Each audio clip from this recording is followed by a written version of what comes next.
Bienvenidas y bienvenidos. Hoy es lunes 13 de octubre de 2025 y bueno, nos sumergimos en el diario oficial de la Federación de hoy. Tenemos un mosaico interesante, ¿eh? Acuerdos de agricultura, de pesca, convenios de salud, resoluciones judiciales, importantes, diría yo.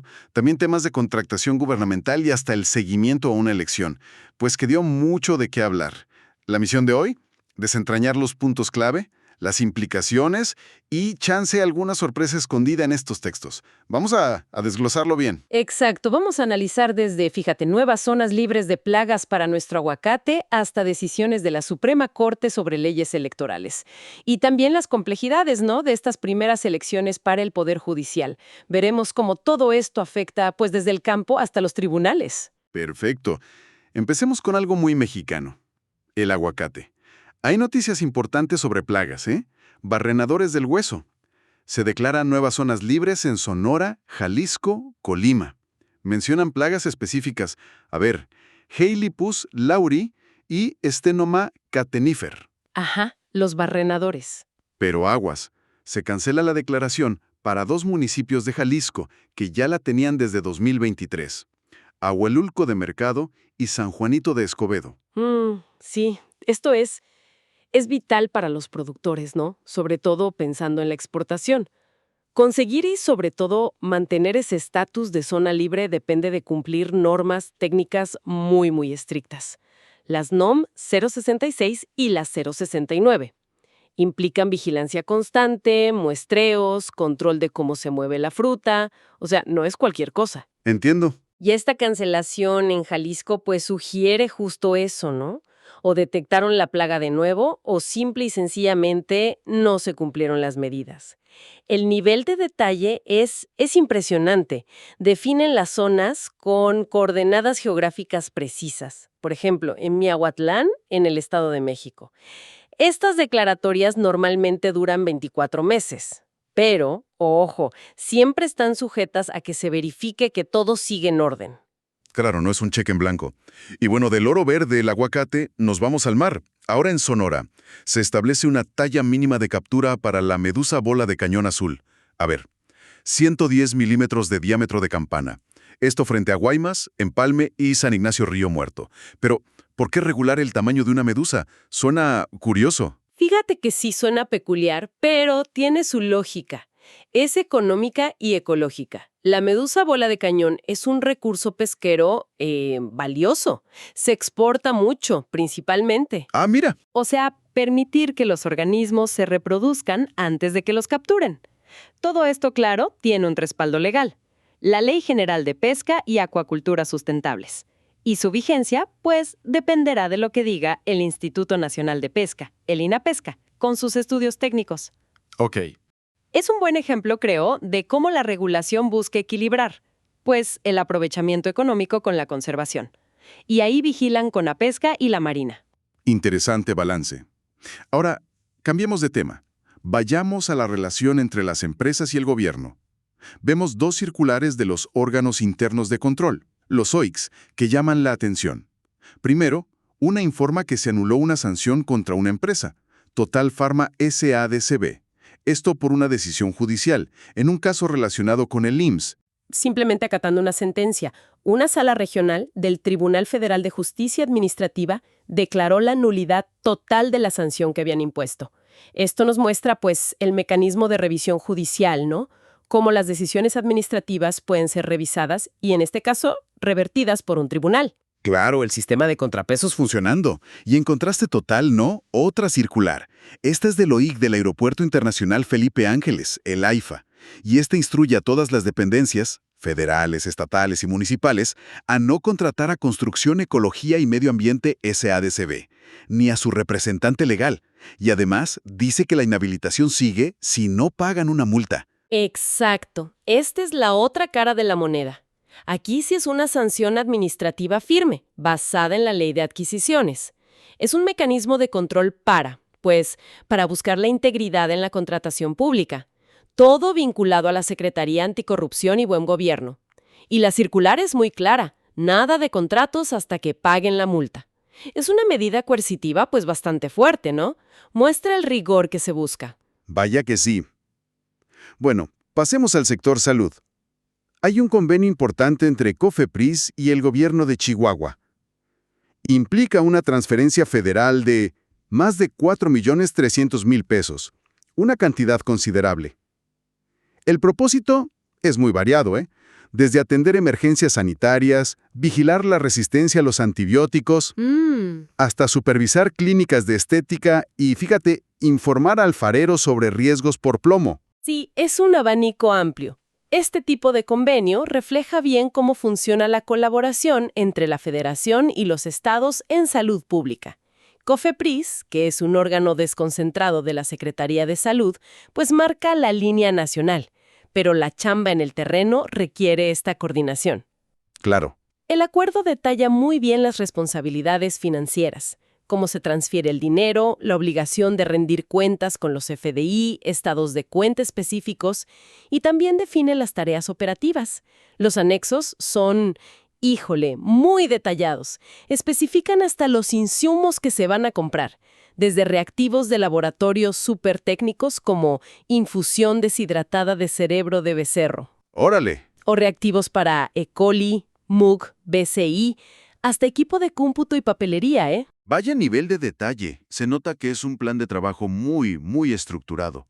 Los anexos mencionan metas para un montón de actividades clave. Monitoreo de agua en playas y agua dulce, farmacovigilancia, Ajá. con metas de reportes de reacciones adversas, inspecciones en rastros buscando clenbuterol, supervisión de comedores del DIF, implementación de la Estrategia Nacional de Buen Gobierno, auditorías de calidad ISO 91, en fin. Exactamente. Define quién hace qué en Chihuahua. La unidad ejecutora le llaman.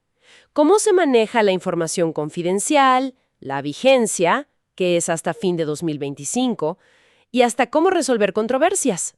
Tribunales federales en la Ciudad de México. Es un buen retrato de toda la maquinaria administrativa y técnica detrás de la protección sanitaria. Muy claro. Y siguiendo en salud, hay otro convenio similar ahora entre el IMSS Bienestar y Baja California. Este es por casi 6 millones de pesos y se enfoca en un programa específico, el S200, Fortalecimiento a la Atención Médica.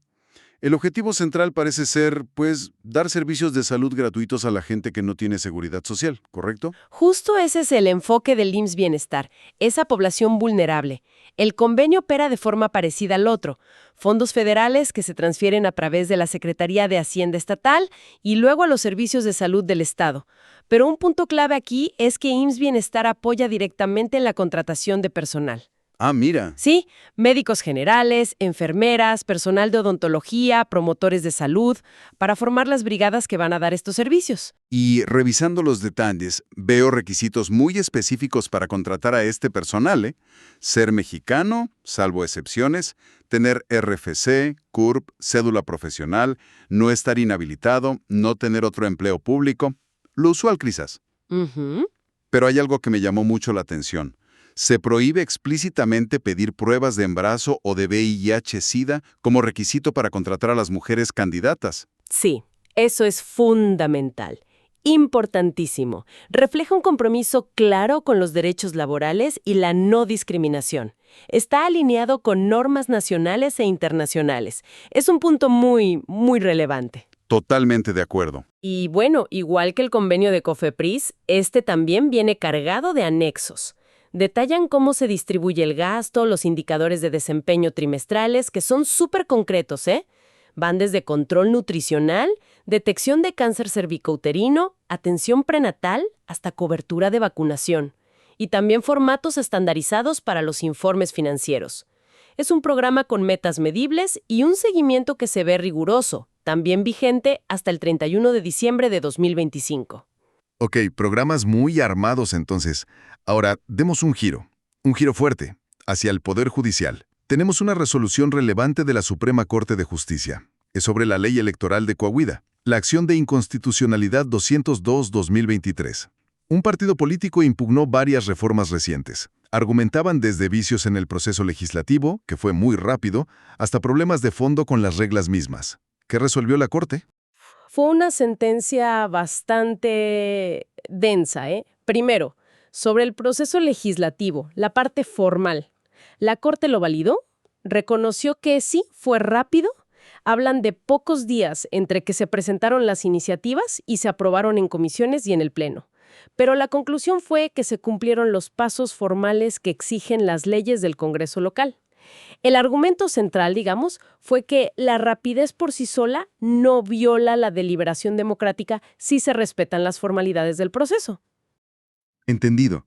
O sea, la velocidad no fue suficiente para invalidar el proceso legislativo. Según la Corte, no en este caso, porque se cumplieron las etapas requeridas, aunque fueran rápidas. Ahora, entrando al fondo, a las reglas electorales, ahí sí hubo varias decisiones clave. Aquí es donde se pone bueno. Sin duda. A ver, primero, un tema muy discutido, la inelegibilidad por violencia de género. La Corte invalidó las partes de la ley de Coahuila que permitían declarar inelegible a alguien por violencia de género basándose en sanciones que no fueran penales. O sea, sanciones administrativas o civiles no eran suficientes. Tampoco si la ley local extendía la inelegibilidad más allá del tiempo de la condena penal. Ok. La Corte fue muy clara. Este requisito tiene que ajustarse estrictamente al artículo 38, fracción séptima de la Constitución Federal. ¿Qué significa eso? Pues que se necesita una condena penal firme por delitos específicos de violencia de género y la suspensión de derechos dura lo que diga la pena impuesta. Ni más, ni menos, ni por otras vías. Muy preciso. Sin embargo, ojo, sí validó la inelegibilidad por haber sido condenado ya con sentencia firme, penal, por los delitos de violencia familiar o por ser deudor alimentario moroso. Esas causales también están en ese mismo artículo 38 constitucional. Una delimitación importante entonces. ¿Qué más decidió la Corte sobre esta ley electoral de Coahuila?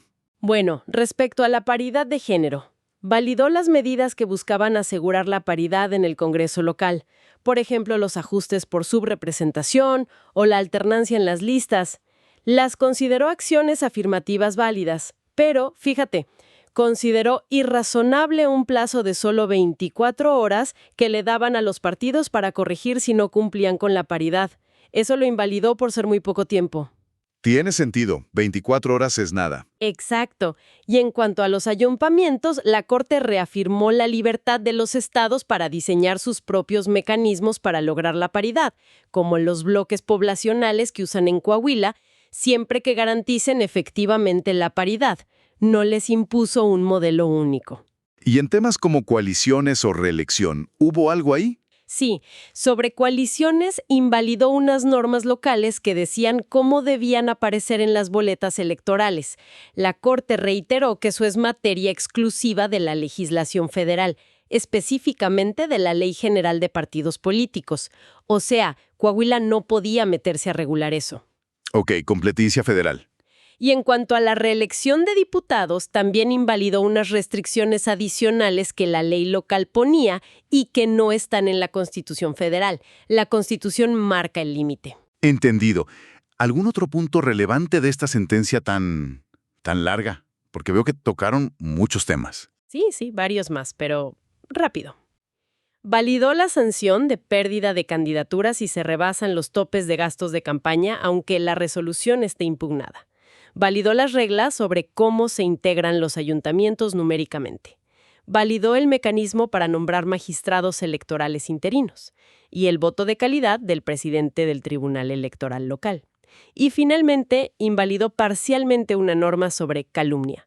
La acotó solo a candidatos ya registrados, no a aspirantes o precandidatos, para proteger un poco más la libertad de expresión en etapas previas. Vaya, qué resolución. Un fallo muy completo que va perfilando límites, confirmando principios constitucionales en materia electoral, específicamente para Coahuila.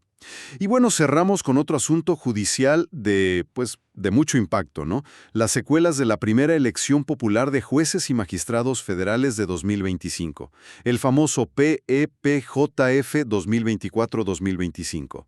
Tenemos un acuerdo del Consejo General del INE que básicamente está respondiendo a sentencias del Tribunal Electoral del Poder Judicial de la Federación, el TPJF. Justamente, este acuerdo del INE es la respuesta formal, el acatamiento a decisiones del TPJF. Mencionan específicamente la del expediente Subgin 566. Esas sentencias ordenaron modificar la asignación inicial de cargos de magistrados de circuito que había hecho el propio INE, después de la elección. El meollo del asunto, el nudo del problema, fue cómo se aplicó la regla de alternancia de género en la asignación final de los puestos. ¿Qué pasó exactamente con esa regla de alternancia? ¿Dónde estuvo el conflicto? Pues mira, resulta que en varios circuitos judiciales del país hubo candidatas mujeres que obtuvieron más votos que sus competidores hombres para el mismo cargo y la misma especialidad. Ok, ganaron en votos. Exacto. Pero en la asignación original que hizo el INE, a pesar de tener más votos, no les dieron el cargo. ¿Por qué?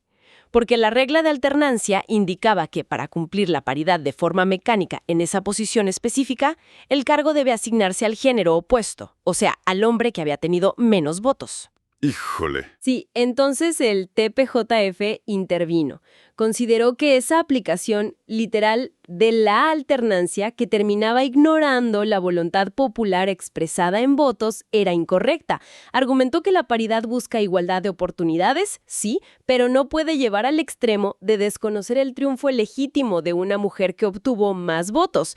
Por eso, ordenó al INE revocar esas asignaciones y entregar los cargos a las candidatas que habían tenido la mayoría de votos. Entiendo la lógica del tribunal. Entonces, el INE ahora está, pues, cumpliendo esas sentencias, ¿no? Así es. Este acuerdo que estamos viendo formaliza esa revocación de las asignaciones originales. Mencionan casos específicos en circuitos como Veracruz y Ciudad de México. Y lo que hace el INE ahora es volver a verificar que estas candidatas mujeres, que ahora sí son declaradas ganadoras, cumplen todos los requisitos de elegibilidad.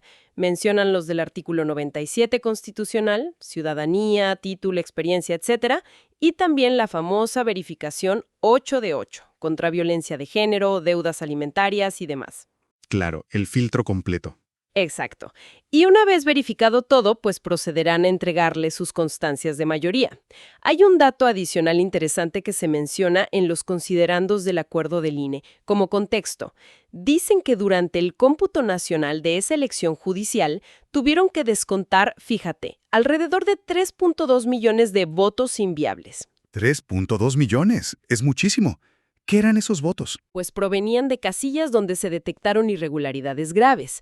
Mencionan cosas como participación ciudadana inexplicablemente alta, boletas que no estaban dobladas o las famosas casillas zapato con votación totalmente atípica. Esto nos da una idea de los enormes retos operativos y de integridad que enfrentó esa primera elección judicial. Fue complejo. Sin duda. Y el acuerdo también reafirma la facultad del INE para verificar los requisitos de elegibilidad justo al momento de asignar los cargos, incluso después de los filtros previos de los comités de evaluación. Perfecto. Pues muchas gracias por esa explicación tan clara. Y ya para ir cerrando, un vistazo rápido a otros avisos que trae el DOF de hoy. El Banco de México publica las tasas TIE. A ver, a 28 días queda en 7.7913%, a 91 días en 7.8413% y la de fondeo a un día en 7.53%. También el costo de captación en dólares, el CCP dólares, quedó en 5.78% para septiembre. Son indicadores económicos clave, ¿no? Sin duda, la TIE es un termómetro financiero fundamental en México. Es la referencia para un montón de créditos y operaciones bancarias. Su publicación diaria es vital para los mercados. Y bueno, como es usual en el DOF, encontramos los edictos judiciales para localizar a personas en juicios diversos, también avisos sobre tarifas de transporte de gas natural por ducto de empresas como TAG Pipelines y Fermaca, Temas regulatorios. y citatorios de la Auditoría Superior de la Federación para procedimientos de responsabilidades administrativas. Nos recuerda la función primordial del DOF como el Boletín Oficial del Estado mexicano. Y bueno, así concluimos nuestro recorrido por el Diario Oficial del 13 de octubre de 2025. Fue un viaje bastante diverso, Desde la protección del aguacate y la talla mínima de las medusas. Sí. Pasando por convenios millonarios para la salud pública hasta las complejidades de las leyes electorales revisadas por la Suprema Corte. Y las importantes correcciones a la histórica elección judicial que ordenó el Tribunal Electoral. Es fascinante, ¿no? Ver cómo estos documentos, que a veces pueden parecer áridos o muy técnicos, son en realidad una ventana a la operación cotidiana del Estado, a cómo se implementan las políticas públicas, a las salvaguardas legales y también, claro, a las tensiones que siempre hay entre distintos principios legales, niveles de autoridad y derechos. Muy cierto. Y bueno, nos queda quizás una reflexión final para quienes nos escuchan. Viendo estas detalladas sentencias de la Suprema Corte ajustando reglas electorales en Coahuila y luego las intervenciones del TPJF corrigiendo la aplicación de normas en la elección judicial, priorizando el voto popular sobre una regla, digamos, mecánica de paridad, ¿qué nos dice este continuo escrutinio judicial sobre los desafíos que tenemos en México para implementar reformas complejas y, sobre todo, para asegurar que principios tan importantes como la paridad de género se traduzcan de verdad en una igualdad real y efectiva en la práctica, en todos los niveles de gobierno y en todos los poderes? ¿No? Una pregunta para reflexionar. Muchísimas gracias por acompañarnos en este análisis a fondo. Hasta la próxima.